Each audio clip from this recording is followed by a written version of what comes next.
Thank you. Thank you. You guys are just happy about the donuts. So I saw a Chiefs sweatshirt out there. God bless you, brother. Way to go.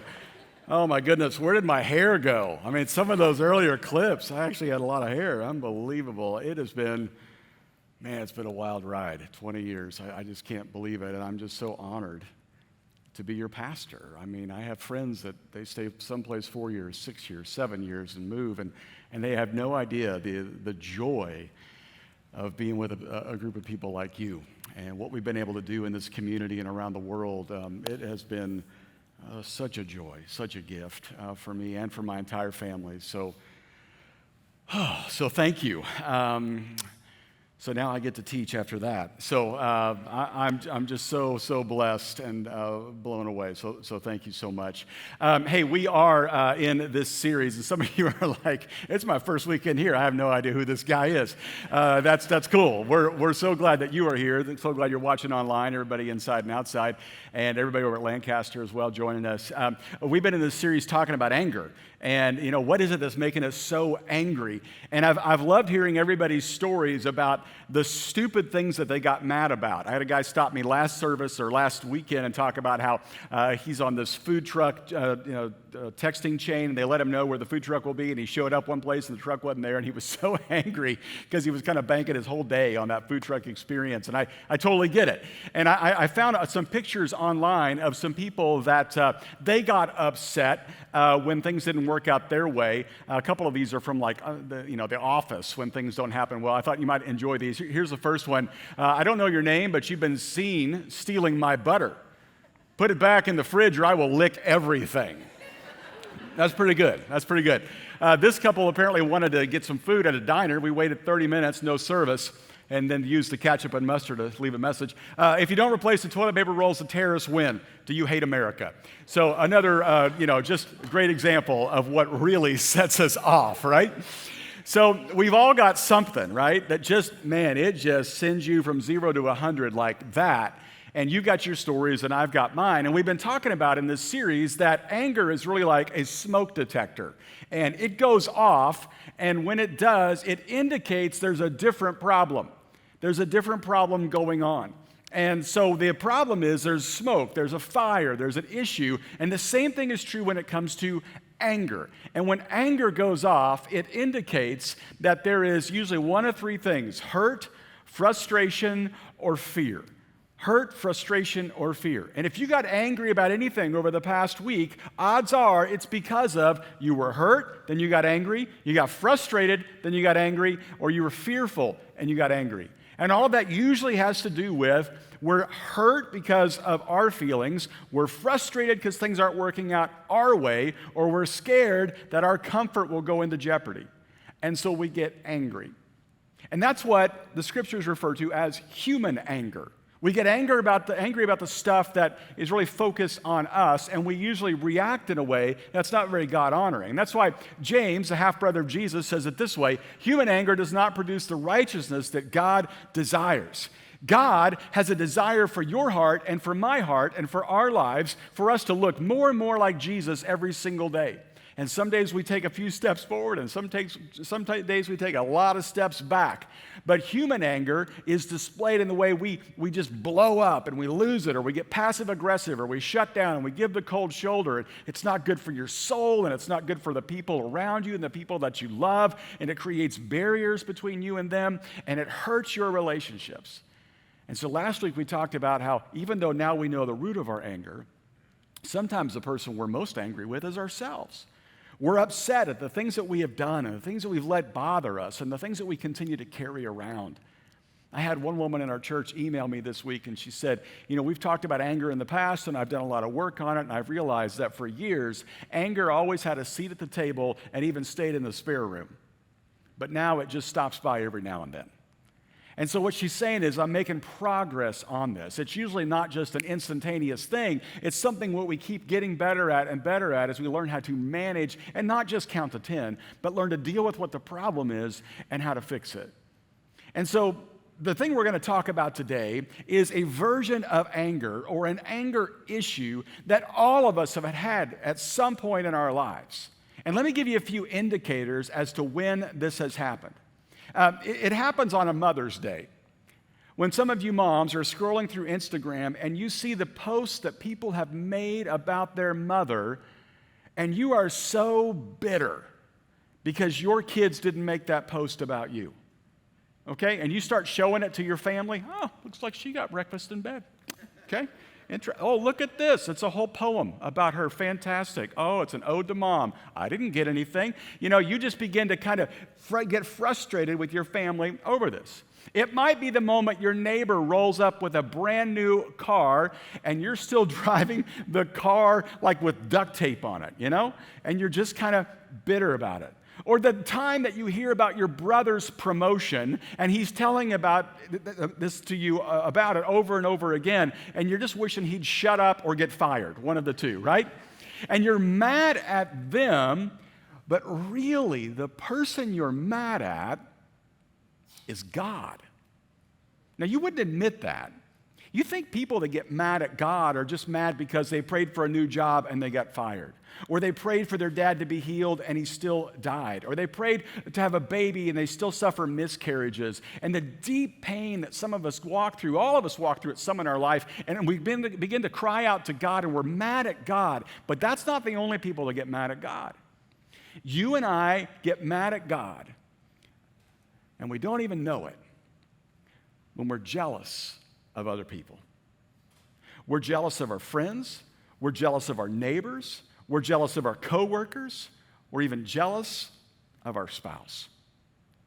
We have this thought in our mind of everything comes easy for them. They never have to work for anything. They have a charmed life.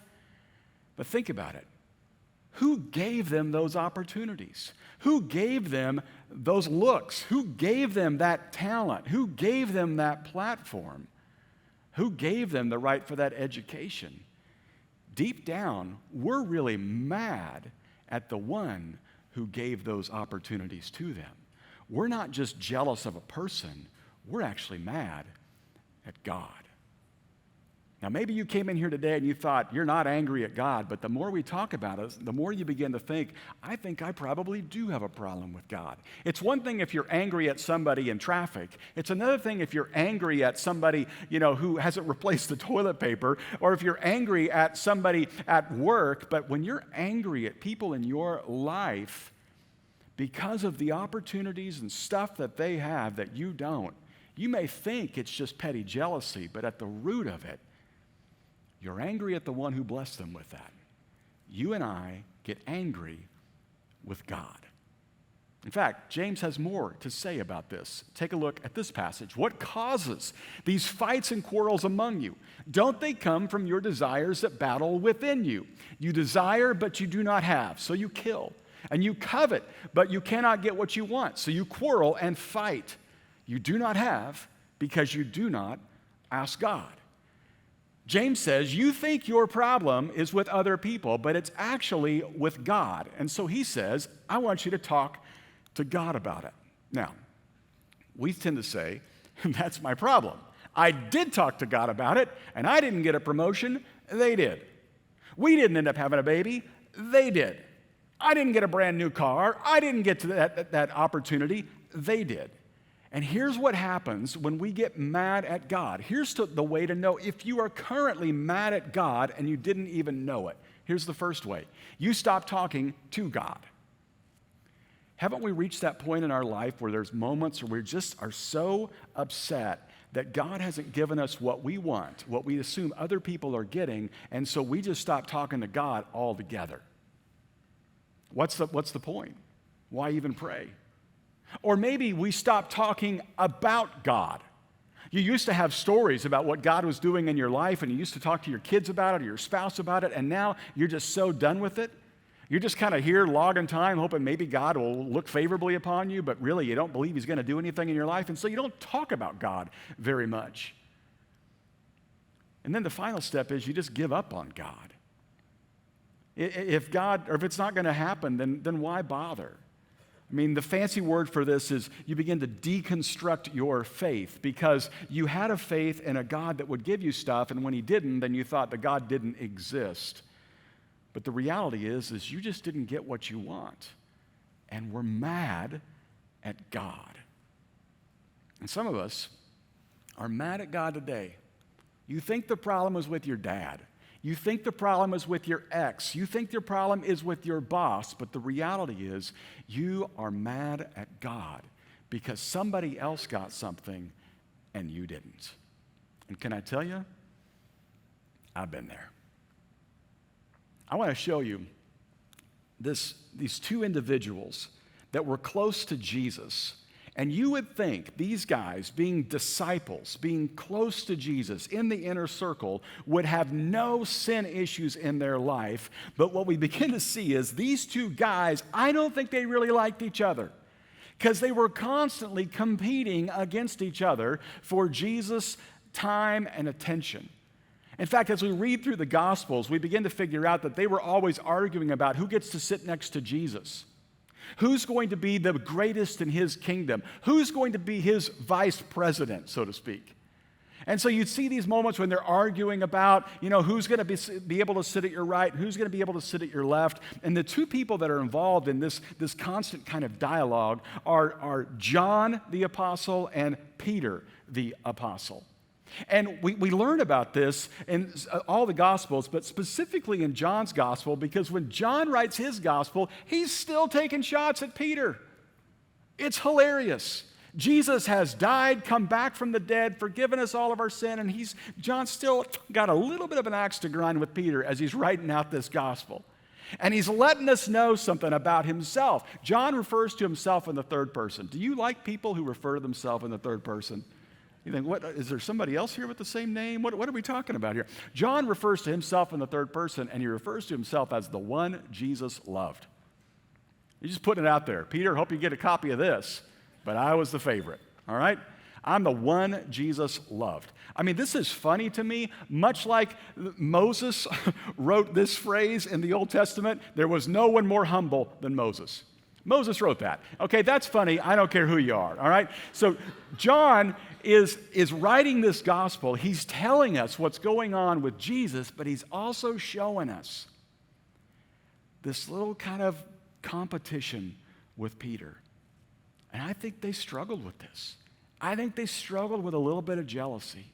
And what we're going to see in this passage we're going to read is Jesus is going to give us the solution to our jealousy and the solution to our anger even at God. Well, here's the situation. Jesus has died. He was supposed to be in the tomb, but Mary got there. The stone was rolled away. The tomb was empty. She didn't know what to think, and so she goes running to the disciples. She's had an encounter with Jesus. She's seen him post-resurrection. She runs to the disciples to tell him all about it. And take a look at what we read here in John's gospel. Early on the first day of the week, while it was still dark, Mary Magdalene went to the tomb and saw that the stone had been removed from the entrance. And so she came running to Simon Peter and the other disciple. Which one? The one Jesus loved. Okay, there it is. This is John. And she said, and they have taken the Lord out of the tomb. We don't know where they have put him. So she's obviously frantic about this. She doesn't know what to do, what to think. And she runs up to Peter and John and tells them all about it. John continues writing. So Peter and the other disciple, which is himself, started for the tomb. This is great. Both were running, but the other disciple outran Peter and reached the tomb first. I mean, how much of a guy is this, right? Yes, I know Christ came back from the dead, but I'm faster than Peter, okay? I got there first, so dibs. So they run up to the tomb, and then he says this, finally the other disciple who had reached the tomb first also went inside. Okay, so, here he is. He's constantly pointing out these two distinct differences between the two. He's referring to himself as the one that Jesus loved. And oh, by the way, I'm faster than Peter. Now, fast forward a little bit. The disciples, they go fishing. And you got to understand what's going on here. They've figured out that Jesus is alive again, but Peter's dealing with some stuff. You see, Peter is wrestling with the fact that he feels like he's still guilty before Jesus because the last interaction he had in Jesus' presence was to deny he even knew Jesus. And Peter is out in the boat, and he and Jesus haven't had the heart-to-heart yet. And John's out there with them. And they've just gone back to work thinking their mission in life is over. And oh, good, Jesus is back, but there's nothing for us. And they're out in the water. They haven't caught anything. And this guy walks up to the shore and begins to call out, "Why don't you throw your nets on the other side of the boat?" Now, this is a great callback to something that happened early on in Peter's life and ministry time with Jesus, because there was a day he was fishing, wasn't catching anything. Jesus said, "Throw your net on the other side of the boat." And he said, "What do you know? You're a preacher, not a fisherman." He said, "Throw it over there anyway." He does. He catches so many fish they can barely get him in the boat. And the moment Jesus says this, Peter thinks, could that be Jesus? Is he actually talking to me after all I've done? And they throw the net on the other side, and they catch so many fish. And this is such a huge, huge moment. Take a look at what John records. Then, here we go again, the disciple whom Jesus loved said to Peter, "It's the Lord." In other words, I saw him first. There he is.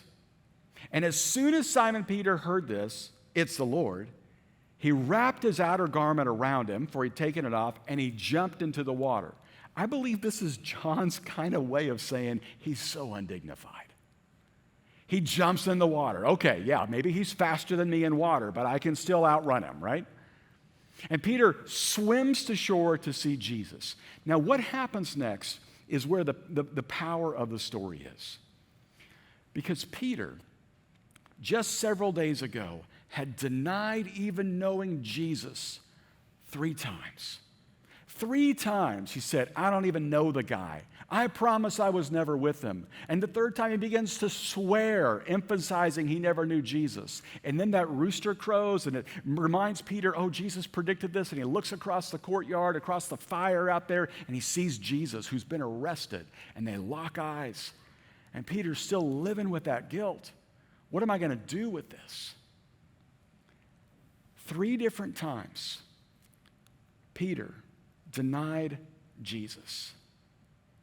And Jesus starts to have a heart-to-heart with Peter once he reaches the shore. You see, they have a little breakfast there on the beach. And Jesus says to Peter, "Let's go for a walk." And they start walking. And Jesus says, "Peter, do you love me?" Peter says, "Oh, you know I do." And Jesus says, "Well, I need you to take care of my church. I need you to feed my sheep." Peter goes, "Okay." They keep walking. 2nd time, "Peter, do you love me?"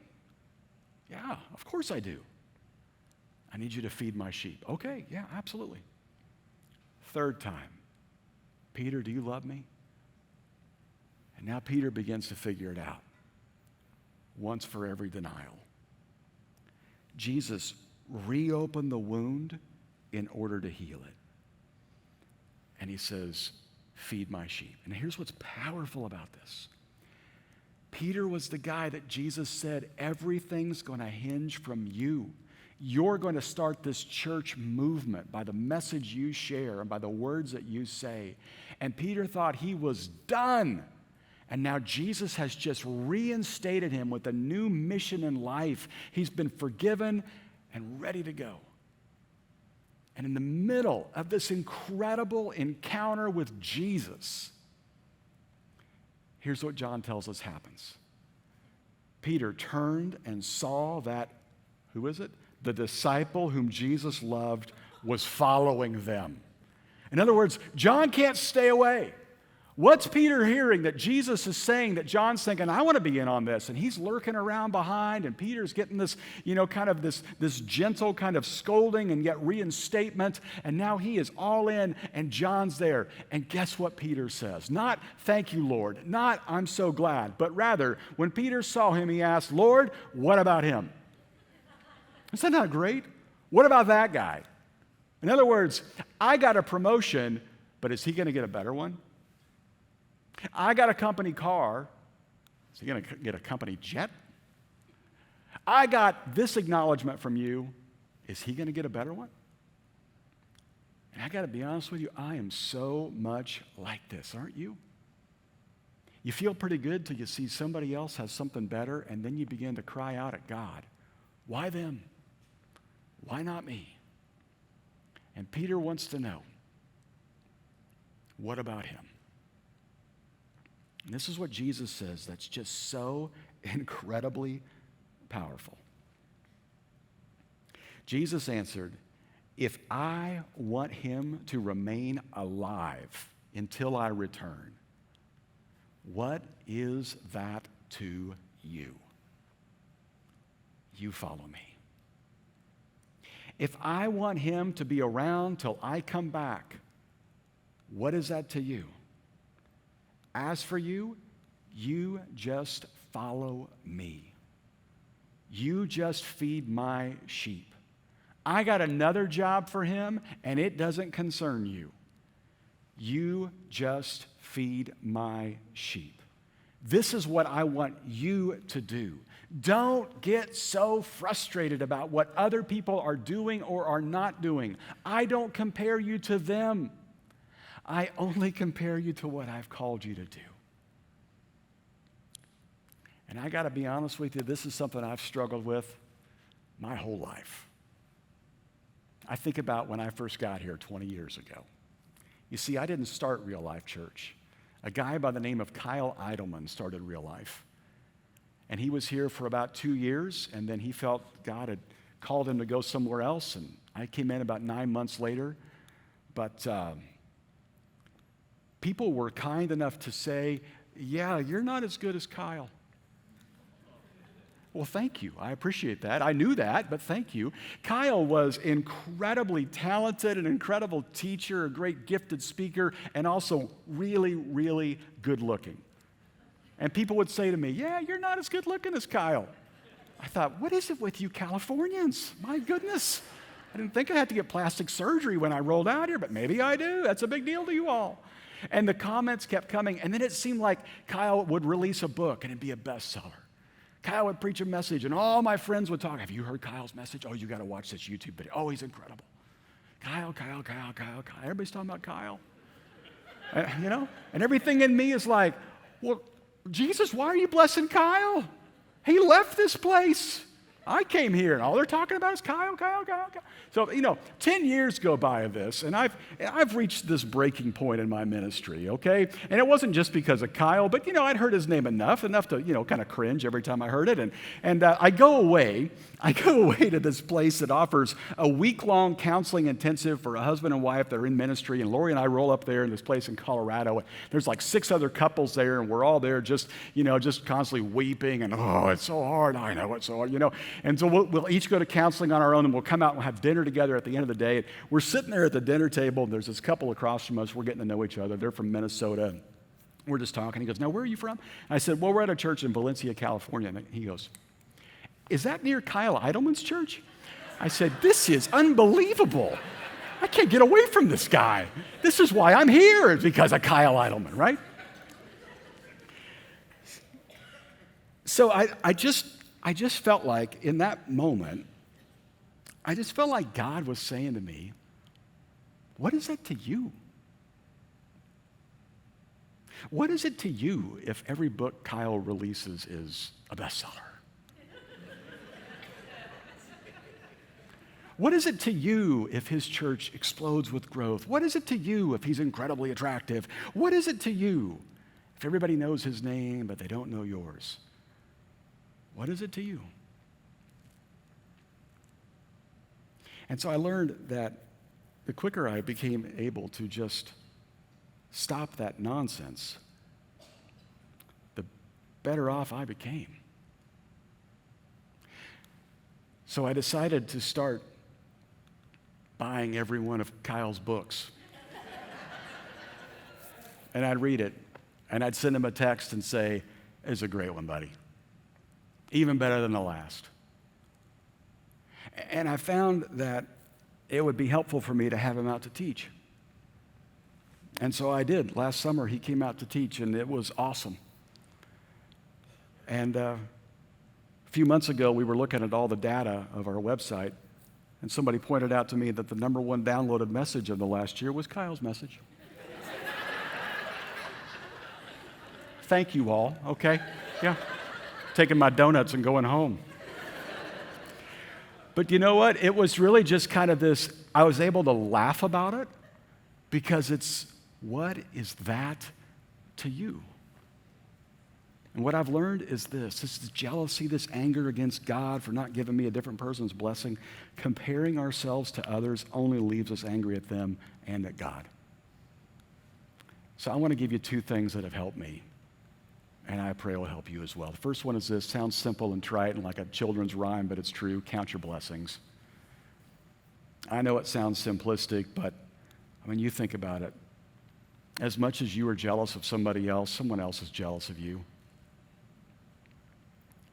Just simply list what you're happy about, what you're grateful for. There's a great little app you can get called the Happy Feed, where every night you can write in something that happened in the day that made you happy or that you're grateful for. It sounds silly, but I'm telling you, when you focus on the goodness of God, you stop focusing on the goodness of God in somebody else. And in that, you can just kind of play that little game of it could be worse. You know, when you're driving down the road in that piece of junk car that you've had since college, you know, and you pull up next to a Mercedes and it's brand new and it looks amazing, you just got to say to yourself, it could be worse. When you walk up to your house and, you know, a place needs painted and the shrubs are out of control and, you know, the mailbox is falling down and you put the key in the door, just say to yourself, it could be worse. When you wake up in the morning and roll over and look at your spouse, no, I'm kidding. Don't do that. Just stop right there, okay? But count your blessings. Here's the second one. And this is kind of my version of what is that to you, but stay in your lane. And here's what I mean by that. Take a look at this picture. There are three lanes. There is ours, and there is God's, and there is theirs. And boy, do we drift into the other two lanes, don't we? God, you know what you should be doing. Or you know what, I'd really like what they have. But the quicker you can stay in your lane, be who you are, who you're gifted to be, at the job you've been given, with the blessings and talents that you have, in the place where you are, the less angry you'll be at everybody else and the less angry you'll be at God. Take a look at this passage we read about in Hebrews. He says, "Therefore, since we are surrounded by such a great cloud of witnesses, let us throw off everything that hinders and the sin that so easily entangles us, and let us run with perseverance the race marked out for each of us. Let us fix our eyes on Jesus, the author and perfecter of our faith, who for the joy set before him endured the cross, scorning its shame, and sat down at the right hand of the throne of God." This is a great race. Stay in your lane. So the next time you see someone else's talent, stay in your lane. The next time you are jealous of somebody else's spouse or kids or family situation, what is that to you? The next time you see somebody else getting accolades for what it is that they've done, what is that to you? You are only measured by Jesus according to what he has given to you, not what he has given to somebody else. And the quicker we can learn how to stay right where he's put us in this time and age, the easier it is to stop being jealous and to stop being angry at God. So I want to lead us in a time of just surrender right now. Would you just bow your heads, close your eyes for a second? If you're watching online, just take a moment right now and just I just want you to think about, who is that person? Man, they bother you so much. You want everybody to know their dirty little secrets or how they're not as good as you think they are. What is that to you? Would you just pray this prayer with me? God, help me to stay in my lane. God, help me to love where I am. Help me to love who I am and who I am with. The kids that I get to parent, the spouse that you've allowed me to have, the job you've blessed me with, the talents I'm allowed to have, the place and time in which I live. God, I want to stay in the lane you've given me. And so, God, on behalf of every single one of us who are just constantly drifting into somebody else's lane, sometimes yours, God, we just apologize. We confess that to you, and we ask that you will heal us right now. And just a mention of the name of Jesus, it would put us right back where we need to be, in our lane, focused on him. That's the race we want to run. That's the prize we want to pursue.